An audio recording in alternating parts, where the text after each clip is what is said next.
Well, the stage is set for another large infrastructure conversation, and this is with Adesh Sharma, Managing Director of the Dedicated Freight Corridor. Sir, thank you very much for joining us today on NDTV Profit. I just wanted to, understand the details of the latest letter of award by the DFC. Dedicated Freight Corridor project has gained momentum, and the progress of the project has picked up several fold. In fact, in recent past, we have performed excellently well in all the spheres in the project. In fact, in the process of award of contract, during last 1 year, we have awarded contract worth 24,000 crores compared to 13,000 crore worth of contract awarded during previous 6 years. During the current financial year also, in last 3 months, we have awarded contract worth rupees 4,000 crores and balance around 6,300 crore contracts are planned to be awarded by July 2016. This is the planning for award of the contract, which is one of the major activities for taking up the mega infra project, which will take shape in the corridor to come. Yeah. Okay. Sir, can you share the details of the wins by the GMR-led consortium? Recently, we have awarded 2 contracts on the Eastern Corridor, and one contract for Sahnewal in Punjab to Pilakni in Uttar Pradesh. This contract has been won by Tata Projects and GMR joint consortium. Another contract also for the work between Khurja and Dadri. This is a civil contract. It has also been won by a joint venture of GMR and Tata Projects. So these are the 2 main partners in these contracts which have awarded to them, and the total value of the contracts which has been awarded is around 2,200 crores put together. Where are we on the Eastern DFC, sir? The Eastern Dedicated Freight Corridor? In Eastern DFC, if you look at the award of the contracts, for 84% of the length, civil contracts have been awarded, and for system contracts, it has been awarded to roughly 74% of the length, and further contracts are in the process of fixation. The work has already commenced in the Eastern Corridor between Khurja to Kanpur and Kanpur to Sonnagar. So the work is in progress in the length which is starting from Khurja and going right up to Sonnagar. The work is already in full swing. In fact, this is the area where we have started laying of the track also between Khurja to Kanpur. The track laying by mechanized method, that is called NTC. This has been done for the first time in the country, and this is being done at 3 places. Simultaneously, 3 machines are operating. One is near Kanpur, second is near Aligarh, and third one is between Kanpur and Agra. So 3 machines are working in the section, and they are laying track on a continuous basis. This is the first time in the country where mechanized laying of the track has been started. The work is in full swing. Yeah. And other places also, the work has commenced because they were awarded a little later, like the work between Kanpur to Mughal Sarai, which is being done by GMR. Their work has also started, like earthwork, bridges. Those works have been taken up, and shortly the work on the Yamuna bridge will also commence. Similarly, the work between Sonnagar to Mughal Sarai, that is also in advanced stages. And in fact, I would like to inform you that a length of 56 km between Durgavati to Sasaram has already been completed and commissioned for freight movement. And first goods train was run on this section on 30th of March 2016. Sure, indeed, sir. I just wanted to understand who the notable contractors are on the Eastern Dedicated Freight Corridor. You've talked about GMR, you've talked about Tata Projects. Are they the notable ones? The major contractors working in the Eastern DFC are Tata Projects and Aldesa. Tata Projects is basically one of the bigger company with infra in India, and Aldesa is from Spain. So they are working in the first portion between Khurja to Kanpur, and second portion Kanpur to Mughal Sarai is being done by the GMR. And of course, the small portions between Sonnagar to Mughalsarai is being done by small 3-4 agencies, including L&T is doing some small portion of the work of electrification. Yeah.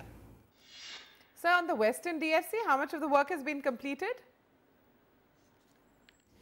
Western DFC, we are in the process of awarding of the contracts, and 84% of the civil contracts have been awarded.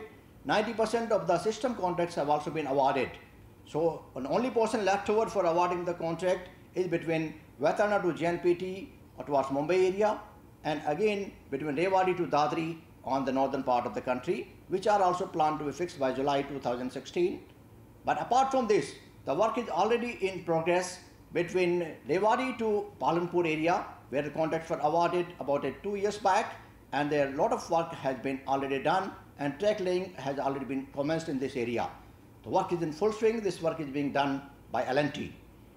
And next portion between Palanpur to Vadodara again has been won by L&T, and they have started. This contract has been recently awarded about 2 months back. This is in the design stage, and the work will commence shortly in this area also. The third portion, which goes from Vadodara to Vetarna, that is around 318 kilometers. Their contract has been awarded to Tata Projects and Ircon. Tata Project, Ircon and Mitsui is another company, and the work, design work is already in advanced stage, and physically work will also commence very shortly. So this is the state of the work. That work is all progressing right from Rewari and going up to Vetarna. You know, I'm going to ask you the same question that I did in the context of the Eastern Dedicated Freight Corridor, which is that, you know, I get a sense that Larsen & Toubro and Tata Projects, they're the major contractors as far as the Western Dedicated Freight Corridor is concerned. Have I interpreted that right? You are right. Of course, they have got a partner from Japan, because there is a condition that lead partner has to be from Japan. So, particularly with L&T, there is a partnership of Sojit, who are Japanese partners, and with the Tata Projects and Ircon, Mitsui is the second partner which are executing this work. You know, these are such large projects, and yet in the rail budget, sir, there were 3 more dedicated freight corridors that were proposed, and we understand that there is now some movement that's taking place on that front. What's the update? As everyone knows, in fact, the golden quadrilaterals and diagonals, these carries around 58% of the freight traffic in our country, and these constitute only 16% of the length. As the first part of the DFC, only 2 corridors were taken up, that is the Eastern and Western, which were joining Delhi, Kolkata, Delhi, Mumbai. Now, as a second part of this, 3 more corridors have been announced in the budget during the current financial year. And during the budget, North-South is 1 corridor which joins Delhi to Chennai, East-West which join from Kolkata to Mumbai, and third one, East Coast corridor, which joins Kolkata to Vijayawada in southern part. These 3 corridors have been announced. The total length of these 3 corridors put together is around 5,700 kilometers. Very, very long length compared to the present corridors. And overall cost of these projects, construction cost I would say, is around 90,000 each for the bigger sections, the north, south and east, west, and 40,000 crore for the smaller one. And these projects have been announced in the budget. Now the process of taking cabinet approval and going ahead with the acquisition of land will start. You see, for any mega infra project, there are 2 major constraints. One is acquisition of land, and second one is acquisition of land and funding of the arrangement. So acquisition of land will start as soon as cabinet approval is received. Normally it takes 3 to 4 years to acquire such a huge land, and subsequently the funding tie-up will also go parallelly, and later on it will take around 4 to 5 years to complete these 3 corridors. So roughly a gestation period of 8 to 9 years is required to complete these 3 corridors. Okay, but sir, you will be moving for cabinet approval soon? Yeah, that is being processed at railway board level. Railway board level will be processing this entire process of taking cabinet approval, and subsequently the work will be taken up. Preliminary engineering cum traffic survey has already been done by RITES. In fact, here, before the proposal was taken up in the budget, this preliminary engineering cum traffic survey has already been completed by RITES, and they have given the projections of the traffic, they have given the projections of the cost, and they based on this cost and the earnings, this has been proposed for taking up the project. So what are the funding options for these, new DFCs, these new dedicated freight corridors? The substantial sums of money involved. As we know, that the Eastern Corridor was funded by World Bank and Western by JICA. They are very keen to fund the other projects also, but at the same time, we'll keep the option open for going on PPP also. So depending on the circumstances, whether PPP or funding with the World Bank, JICA, Asian Development Bank, all those options will also be tried after the cabinet approval is received.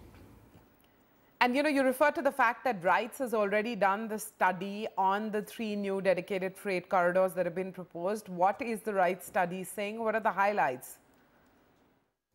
In fact, the study project is very optimistic in regard to the traffic potential on these 3 corridors. In fact, total traffic potential shown in 2041-42 is to the tune of around 3,000 million tons. You might be aware, today we carry around 1,150 million tons on Indian railways. But the traffic projected on these 3 corridors alone will be around 3,000 million tons in the year 2040-41. So this is a huge potential of carrying freight consignment, and moreover, there is a possibility and there is a full potential of shifting the road traffic to rail. You might be aware the rail share has declined gradually on account of serious capacity constraints on Indian railways. And in fact, railway is not in a position today to carry out any additional freight traffic on account of serious capacity constraints. Once the DFC comes in all these areas, the road traffic, which is making the road congested, will certainly switch over to the DFC network, and it will be firstly very, very fast mode of transport, very environment friendly, as you are all aware. So this will the advantages of moving on the DFC compared to the road network or by existing railway system. The projections are optimistic, but I'm just wondering, what are the existing data points that you already have that add credibility to the optimistic projections? See, for any study, once we take up the preliminary engineering cum traffic study, full traffic survey is conducted. And it shows what is the existing traffic moving on Indian railways, because 70% of that traffic is planned to be moved to the DFC. Apart from this, a lot of traffic is moving by road, and there is huge potential of shifting this traffic from road to rail, because rail is certainly a very efficient mode of transport, environment friendly, and it is cheaper also compared to road network. Today, if we compare Delhi to Mumbai or Delhi to Kolkata, it takes roughly 3 days to move by road. But after completion of DFC, if we can move the freight consignment within 20 hours, certainly there will be switchover from road to rail. Similar switchover is anticipated in these 3 corridors also, which have been planned in the future to come. And certainly with the shift of traffic from road to rail, there are huge potential of increase in the freight consignment, freight traffic movement. There is a huge potential for export, especially the export or through our ports will multiply several fold in the coming years. That has been taken care of while projecting the future transactions and future traffic onto these corridors. Okay, I'm going to come back to the here and now, sir, and set the future aside for a moment. When will the next round of bids be awarded by the dedicated freight corridor, sir? Yeah, we are evaluating. We will be evaluating 2 bids during the month of June and July, and then we are awarding by the end of July 3 more contracts which are in the process, and that will be for Vetarna to JNPT and from Rewari to Dadri in the western corridor, and one of the signaling portion in the eastern corridor. These 3 bids will be evaluated within June and July the LOA will be issued. They will be costing around 6,000 crore will be the value of the contract, which will be finalized during these 2 months. Okay, and are you at liberty to share the names of the bidders for these bids? Yeah, in fact, in western corridor, we have got 2 bidders. One is Shoryutan L&T, and second one is Tata Projects and Mitsui. These are the 2 agencies which have participated in the contract. Okay, so it's Larsen & Toubro and Tata Projects and Mitsui. Mr. Sharma, thanks very much for joining us on NDTV Profit today. Complete review of the progress made by the dedicated freight corridor and the future plans as well. Good talking to you. Thank you. Thank you so much. Bye.